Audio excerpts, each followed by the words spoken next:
Between 2008 and 2015, Australia experienced an average of 38,159 missing person reports per year.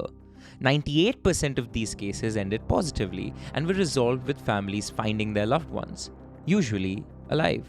Between 2008 to 2015, there were over 305,000 people who were reported missing. It's a staggering figure that's increased by 35%. That's more than 100 people who disappear every day. A search has resumed for a man who went missing. They say money talks and detectives are hoping new $1 million reward. They say the 48 hours after a disappearance are the most crucial, with over 60% of the victims either returning home themselves or being located.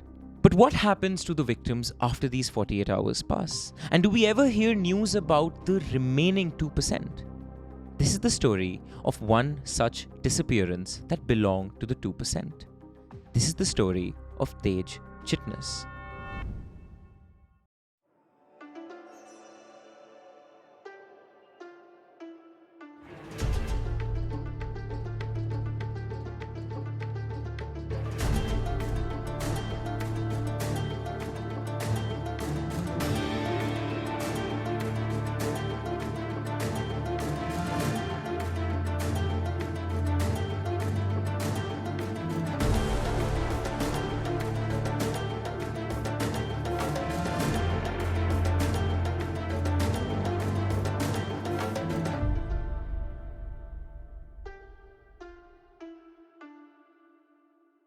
Hi everyone, welcome to the Desi Crime Podcast, a show where we dive deep into some of the craziest cases from around South Asia.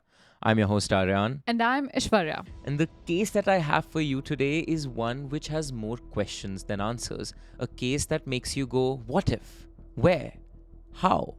For this case, we would like to thank SBS Punjabi and SBS Hindi. They served as invaluable sources of information for this podcast and were one of the many radio stations that actively covered Tej's case in 2016. Around 38,000 missing people Per year. per year. That is Insane. insane. And I know that Australia has a weird topography. It's so empty in the center. Australia has more kangaroos than people. And even on the outside, so sparsely populated. And Australians can be a whack a bunch. little bit of a crazy Yeah, bunch. yeah. Yeah. So is this number specific to Australia or do all countries have similar numbers? No, Australia is higher than average. Wow. Yeah. How interesting. You are somebody who's always had an interest in disappearance more than Always, murders or yeah, any. yeah, And so when I yeah. picked this case, I was like, this is right up Aishwarya's alley. Absolutely. Bring it on. But if you don't want to be one of the 38,000 that go missing, hit the subscribe button.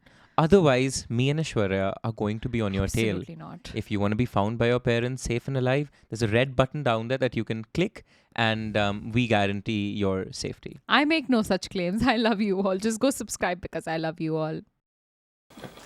Tej, we've got to do the muffin dance, Tej. Remember, it's our favorite. This is our own special muffin dance. And without you, I can't do the muffin dance, okay? The proper muffin dance. Okay, sweetheart. Love you. Love you and hug you. Chapter 1. Hatchback. Tejeshwar Tej Chitnis was born on November 22nd, 1994 in the city of Melbourne, Australia to Indian immigrant parents Jayant and Reva Chitnis. He was the youngest of two sons with an older brother named Rudra. By all accounts from relatives, teachers and family friends, Tej seemed to have an exceptionally normal, happy childhood growing up. As the baby in an affectionate, tight-knit Indian family, he was invariably doted upon by his parents and extended relatives. Quote, Tej was the sweetest, most obedient child, his father Jayant would later recall in interviews, his voice swelling with warmth. He was respectful, studious, and brought so much joy to our family. Those who knew the young Tej described an inquisitive, well-behaved boy who exhibited a precociousness beyond his years. He shined academically, devouring educational materials at an accelerated pace while consistently ranking among the top students in his class. Teachers marveled at his sharp intellect and diligent work ethic, praising Tej as a role model pupil any parent should be fortunate to have. While his older brother Rudra showed more outgoing personality traits, Tej was the quieter, shyer yin to the family yang. Not necessarily antisocial, but distinctly more introspective and reserved compared to his peers. He seemed to revel in solitary hobbies and putting his nose to the grindstone on scholarly pursuits.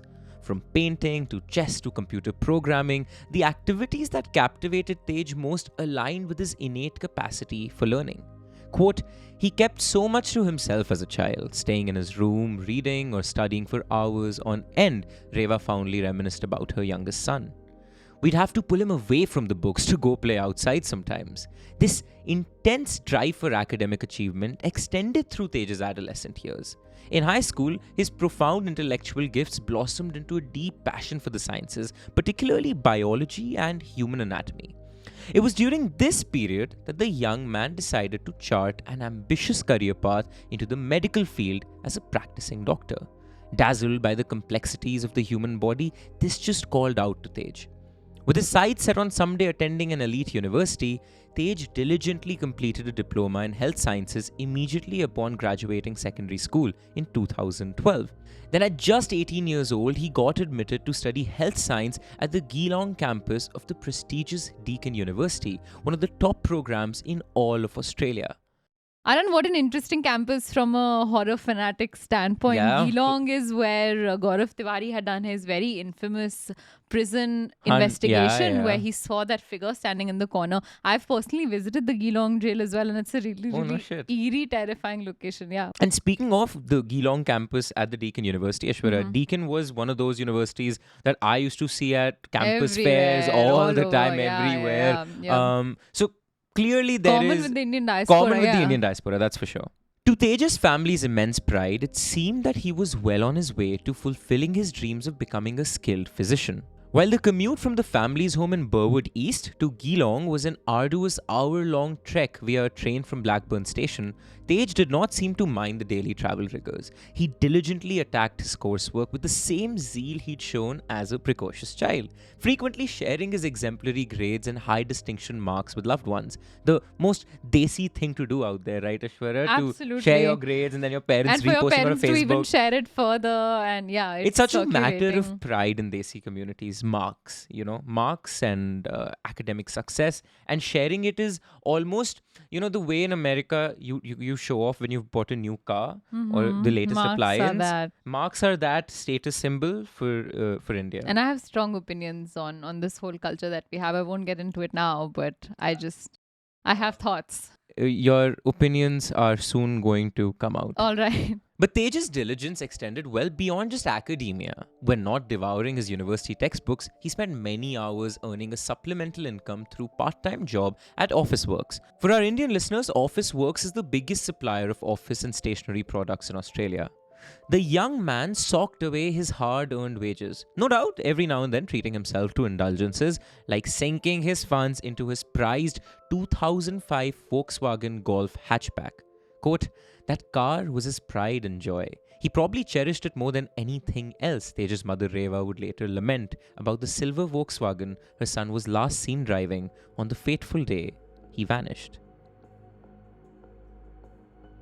For Tej, that modest hatchback represented the freedom of young adulthood, a symbol of the independence he'd cultivated through years of tireless efforts towards his ambitions. Little did anyone realize that both he and his beloved automobile would permanently disappear in an earth-shattering event that seemed to arrive out of nowhere.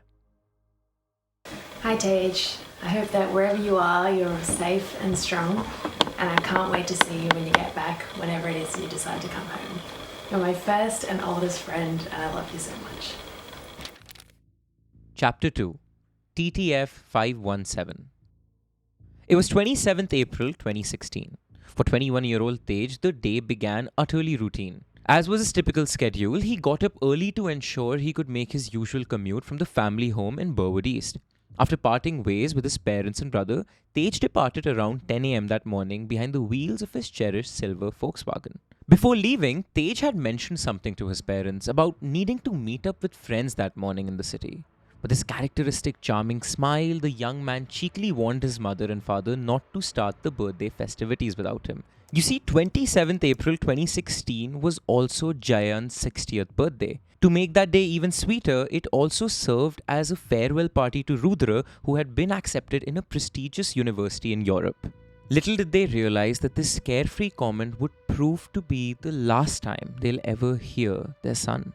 Quote, "We'll be back in time for the party. Don't worry," Reva Chitnis recalls her baby son telling them with a wave as he departed at 10 a.m. Those few nonchalant words spoken through the roll-down driver's side window would be the final message Tej would ever send to the unsuspecting family. But as the clock inched towards 4 p.m. that fateful day, and the Chitnis family prepared to head to the party venue, there was one crucial person missing. Tej wasn't back. The baby of the family was nowhere to be found. Reva and Jayant tried calling his phone repeatedly, but it went straight to voicemail. Where could he have gone? Reva and Jayant Chitnis waited with rising panic, hoping against hope that their youngest son would eventually race through the door with a charming grin and some excuse about getting stuck in traffic or his phone running out of battery. However, the minutes continued to tick by excruciatingly slowly with no sign of Tej. This was completely out of character for the dependable, responsible young man. He always kept his parents informed of his whereabouts and certainly would never miss a family gathering this important, especially not his father's 60th birthday bash. As the hours ticked by into the evening birthday festivities, there was one empty chair there. The bubbly, soft-spoken son who idolized his father and was the baby of the family was nowhere to be found. He had been the one looking most forward to celebrating his dad. Where on earth could Tej be? With heavy hearts, the rest of the Chitnis family decided that they had no choice but to proceed to the celebration venue without Tej, praying somehow he would eventually turn up. But their fears only intensified when Tej remained a no-show all evening. As the night descended with endless anxious voicemails and texts going unanswered, it became undeniable that something was terribly, terribly wrong. After the celebrations ended and Tej remained missing overnight, panic had fully set in. I often pose this question to you during disappearances. Yeah. At what point would a family actually begin to be afraid? At what point would you begin to fear, say, God forbid, your brother was in a similar position, right? Where he's not responding to your texts and time goes by. When does it go from he's just unavailable to he's no missing. longer there? I think it has a lot to do with when they themselves said they would be back. It has a lot to do with Correct. whether or not their cell phone, because we've had cases where someone's still responding from the phone, or like a Jonathan Spolen where the phone was supposed to be unavailable, where that point is much later, right? But for someone like Tej, who said he would be back, Who said he's going to Melbourne, which Just is like right a there, right. metropolitan, no reason for him to Precisely. not have signals. precisely, Correct. then for his phone to die, and then I think an overnight disappearance to any parent would mark it. Like, he was supposed to be back yesterday, it's been all night. Been all night. And that's scary. Like Aishwarya said, these were huge red flags. There was no crafty prank or misunderstanding. Tej was well and truly missing. So began a haunting and complicated search that has spanned over 8 agonizing years and resulted in more questions than answers. A loving family ripped apart by a nightmare they could never have imagined. Tej, it's Tula, your crazy neighbour here. We love you very much, all of us. We miss you. We want you back home safe, and I promise I will make you the biggest tray of the Greek vanilla slice that you love so much. It'll be waiting for you when you're ready, buddy. So come home, and we're here. Everyone is loving you and missing you, and we just want to know you're safe. That's all. Just come home, buddy, and look after yourself. Chapter 3: Degrees of Lies. The frantic family immediately contacted the police and reported Tej as a missing person. As the police launched an investigation into Tej's baffling disappearance, the anguished family took matters into their own hands as well. They fired up a viral social media campaign titled Help Find Tej Chitnis on Facebook, orchestrating wide-scale search efforts while sharing pictures and vehicle details in hopes that someone had spotted him. Quote, "We have searched the streets around the station. We have put up posters in surrounding areas," his distraught mother Reva pleaded in one of the videos. "We request people to come forward if they have any information on Tej or if they have seen the car. Please contact the police." Despite the family's steadfast efforts alongside an exhaustive investigation by the authorities, every lead seemed to fizzle out in a swirl of dead ends, conflicting clues, and harrowing new revelations. The complete radio silence surrounding Tej's fate was deafening, like a dense fog enveloping the entire case. But the police investigation soon uncovered the large pieces of Tej's life that were cloaked in secrecy and lies. His disappearance was only the tip of the iceberg in a series of stunning deceptions that betrayed a very troubled young man. In those first few days after reporting Tej missing, police made a discovery that seemed to turn the case upside down right from the start. According to records from the Deakin University, Tej had not actually been enrolled or attending classes there for 2 full years since sometime in 2014. No way. Degrees of lies. The fact that, we've recently recorded the Discord murder case, which involved an eerily similar lie of this kind. Is this a trend? I don't know. Are there more cases out there where there's enough children who've lied about going to prestigious universities that they don't actually go to? It makes me wonder. It begs And the question. I'm sure there's a preponderance of these cases in Desi communities or Asian households. That is so sad. Yeah. The caring son who constantly reassured his parents about getting good grades on tough assignments and trekking to the Geelong campus for class was nothing more than an elaborate lie. Despite maintaining a carefully crafted charade of being a model student at Deakin's prestigious health sciences program, the young man had not set foot on campus in over 2 years. Alright, but from what you say, it sounds like he was actually enrolled. As in, he did get accepted He did into the get university, accepted, yes. unlike the Discord murder Correct. case. So it wasn't a lie in that sense. It wasn't a lie in that sense, but there was an element of gaslighting where he was sharing these grades and all of this that were being shared around on Facebook by his family that were all made up. And you said he was a model student back in school. Yes, he was a very, very bright kid. Again, that's a little bit in contrast with the Discord murder case, where that was never the case. So this is a bright boy. Yeah. And so where is he right now? Just where had the 21-year-old been spending his days, weeks and months over that extended period while insisting he was off diligently studying?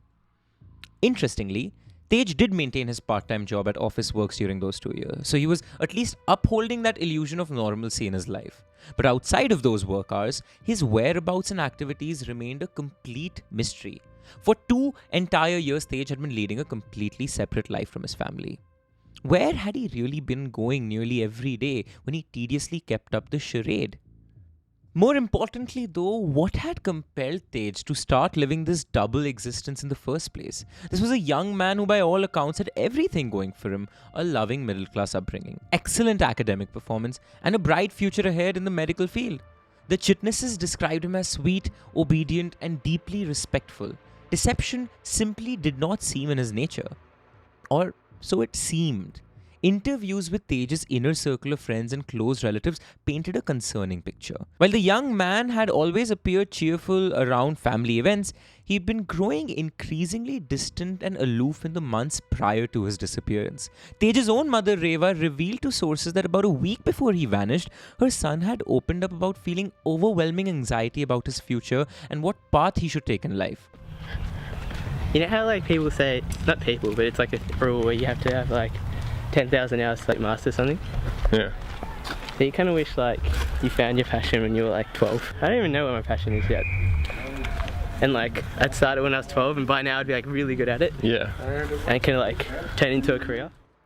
Quote, "He told us he didn't know what to do in his life," said Reva to SBS. "We told him to take a break. You don't need to worry about your whole life when you're just 21. Looking back, those would be some of the last words Reva and her husband Jayant would share with their son before he disappeared. Perhaps Tej had allowed the immense pressures of young adulthood and living up to his family's expectations to consume him. While his parents simply hoped he was going through a temporary period of doubt, Tej's actual reality appeared to be one of building on to lies and more secrecy. But it wasn't just Tej's family that felt utterly blindsided by this deception. Investigators were equally baffled by another bizarre thread that made little sense. Despite telling his parents he was meeting friends in downtown Melbourne the morning of his disappearance, every single one of Tej's inner circle adamantly claimed they had no plans whatsoever to hang out with him that day. So if he had not been travelling towards the city as he promised to his loved ones, just where exactly had he ventured off to in such suspicious manner? The answer seemed to ironically lie in the opposite direction, both literally and metaphorically. When investigating his movements, Vodafone records also showed Tej's phone was switched off at around 11:26 am and had last pinged around 11:49 am near the town of Healesville, over an hour's drive from Melbourne, in the opposite direction Tej had told his parents. CCTV footage also emerged showing Tej's distinctive silver Volkswagen travelling along the Marunda Highway in Healesville around 11:34 am that morning. But the driver's identity could not be confirmed, leaving more worrying ambiguity. Why had Tej lied about his whereabouts that day? What drew him on an apparent detour to the random location of Healesville rather than Melbourne, where he had told his parents? And perhaps, most chillingly, if he hadn't intended to harm himself, why did he turn his phone off in that area, hindering the ability to be tracked or traced? Aryaan, to me, it seems like the only reason he would lie to his parents about his apparent location would be because he knew he was going to disappear. Yeah. Because otherwise, his friends would have come forward to confirm that he was actually meeting them in Melbourne. So to me, it seems like a very obvious, deliberate move. It's premeditated. That's that what I would think. Yeah. That he turned his phone off. But also, I just feel like it's so rare for a young kid to willingly disappear off of the face of the planet without ever using their card again, without ever using their phone again. That just seems like something we haven't ever seen. We saw it once in the Sneha Phillip case, and that to a much older, much more successful, much more settled woman. Yeah. And even then, we're not sure if she did that. Even then, we're like, would she do that? So it's just, I don't know. The common denominator in this case is it's a Desi household. Yeah. The pressure is there. And all of these are things we've heard before, right? Absolutely. We've also heard in these instances when kids lose the plot and tend to kill themselves. Yeah. I've never come across a case when they There's a disappear. disappearance. Yeah. Right? Because I can understand that, okay, you had premeditated your suicide. Right. That's why you can't take the guilt of it all. Yeah, or your family's killing. We've seen that too. We've seen that too. We haven't seen her disappearing. You're just disappearing. In a developed first world country, which in the age of electronics and social media, you've just somehow disappeared with no trace. Which brings me to another question. The Chitnis family sounds like they're very understanding when their son was going through a period of doubt. That's another thing, yeah. They seem to be telling him to not worry about it. They seem to be telling him that he could take a break. He didn't have to worry about his future, which seems contrary to all of the cases where there's a lot of pressure. Yeah. So is that true? Is that just a caricature of a perfect family? So sometimes in Indian households, I think there is some internalized pressure that is not necessarily forced From upon by the parents. Yeah. The parents do say they were understanding and open in these conversations they had with Tej. I can't verify whether growing up it had been a perfect, childhood as they describe. Of course, everybody has a biased perception of themselves. But by no means did they seem like an egregiously over-expecting household. Yeah. Feverishly searching for any other breadcrumbs that could explain Tej's destination and state of mind, there was one other vital piece of information. In the days after his disappearance, not a single transaction lit up on any of Tej's bank accounts or credit cards. Whatever his reasons for that sudden Healesville trip was, it did not appear he had prepared by taking money with him. In those early panic-stricken hours and days, any possible sighting was meticulously pursued and investigated. One major tip came from a possible witness who claimed to have seen someone matching Tej's description the very day he went missing at the St. Hubert Vineyard in Coldstream around midday. This area borders Healesville, providing potential corroboration that he had definitely travelled in that direction. But like most leads in the case, the St. Hubert's tip led nowhere, despite Tej's loved ones frantically scouring every inch of the Yarra Ranges region in the hopes that he was still there. All they desperately wanted was to make contact with him and provide any support he may need in that state of crisis. As his father Jayan said, people can't vanish like that. The car hasn't been found, the mobile phone is switched off, and his bank account hasn't been touched. Hey Tej, how you doing, mate? Time to come home. There's only so much I can annoy Rudra, and Adi and myself are keeping your bunk bed warm. I don't know how Adi's do it, but he's let a few rip already, so better come back quick, alright? Otherwise we're permanently staying over. Yeah, buddy, wherever you are, we know you're safe. Just come home when you're ready. Your mum's getting really annoyed of us, so she wants us out of here as soon as possible. So just let us know where you are, and when you're safe, we'll be waiting for you, buddy. See you soon. Time to play some NBA, mate. Chapter 4. Why Tej? With no other concrete clues and all official leads going cold, the most agonizing questions remained. Had Tej intentionally fled due to the pressures of his secret life? Or had he potentially fallen victim to foul play in that Healesville area? Or had he finally succumbed to the pressure and committed suicide? Perhaps Tej's own final words to his parents that morning had been a troubling premonition. However, his loving family vehemently denied the possibility that Tej could have been struggling with mental health issues or suicidal ideation, as there were never any overt signs.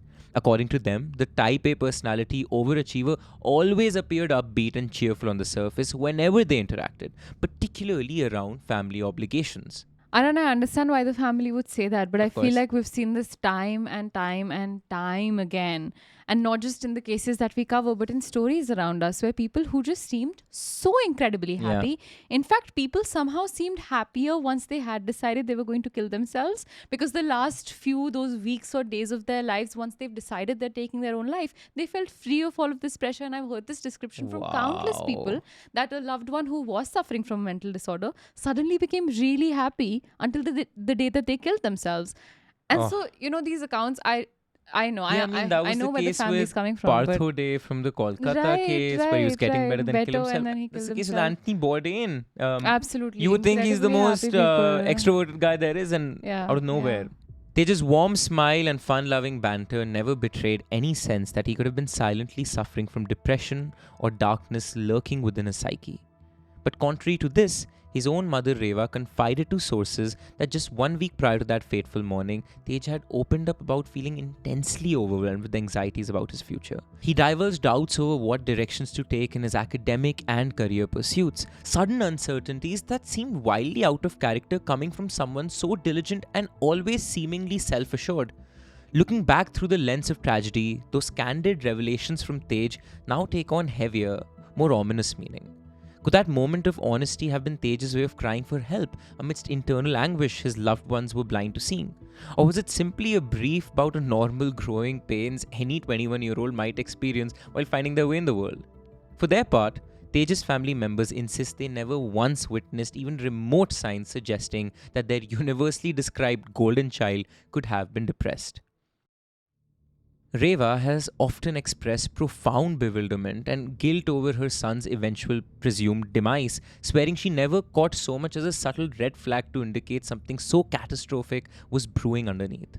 Despite the public support and countless man-hours spent scouring areas of interest like Healesville and its vicinity based on those last chilling CCTV images, every lead ultimately fizzled out in a haze of dead ends.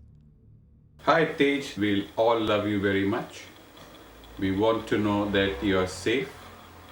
We would love to hear from you, and you can come back anytime you want when you're ready. I repeat again, we all love you, we are all worried about you, and we would love to have you back when you're ready. Chapter 5. Hope Kills. Over 8 years have now slowly ticked by in aching silence without a single credible clue as to what became of Tej Chitnis. But despite the immense heights of despair, his parents have never given up fighting to find the truth about what happened to their beloved son.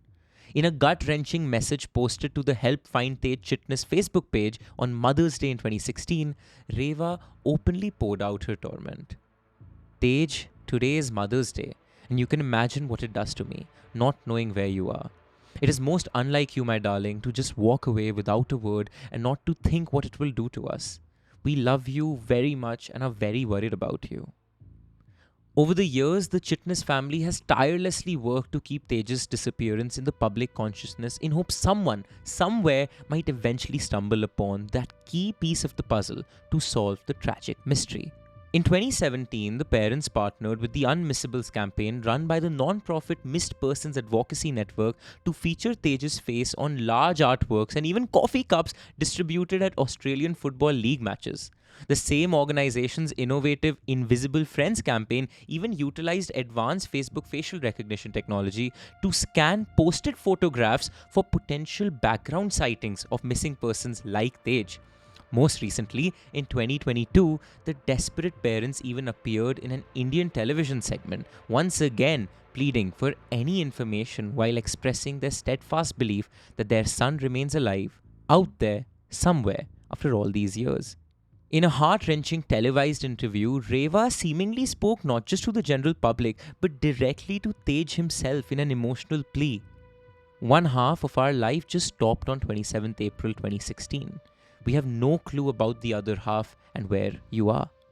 That's the t-shirt I found behind one of the sofas I was cleaning yesterday, so just comes out of nowhere. It still smells of him.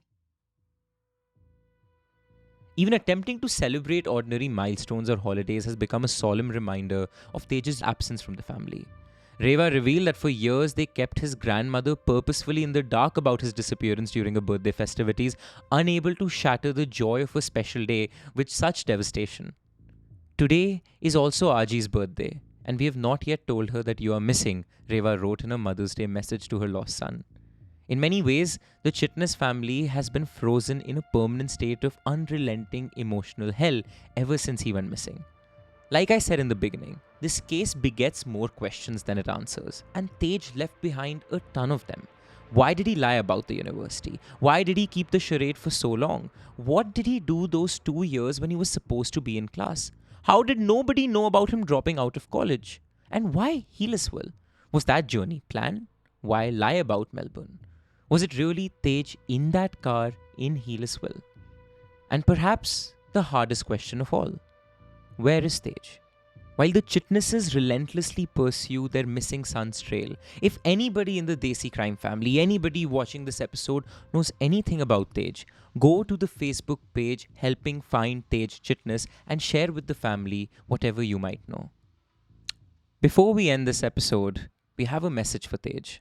Hey Tej, this is Aryaan from the Desi Crime Podcast. And this is Aishwarya. Aishwarya, I'm 23 years old and you are... 24. So yeah. We've both been 21-year-old Desi kids. We know what it's like. Gone through the same grind, the same failures, the same results. And it sucks, yes, but life goes on. So if you're out there, we're really rooting for you. In fact, the entire Desi crime family is rooting for you to come back. Yeah, and we really, really hope to hear the news soon of your safe return to your really loving family. We would love to make a follow-up episode of Tej Chitnis Rediscovered. Yep. Until then, Tej, stay safe, stay crazy, and most importantly, stay Desi. If you like what we do here at Desi Studios and absolutely love what we're wearing today, this is merch you can go buy all for yourself. You can buy this Desi Crime merch in our YouTube store on the link down below at Karak Merch. Keep the engines at Desi Studios rolling so we can pay our videographer right behind the camera to make these amazing episodes just for you.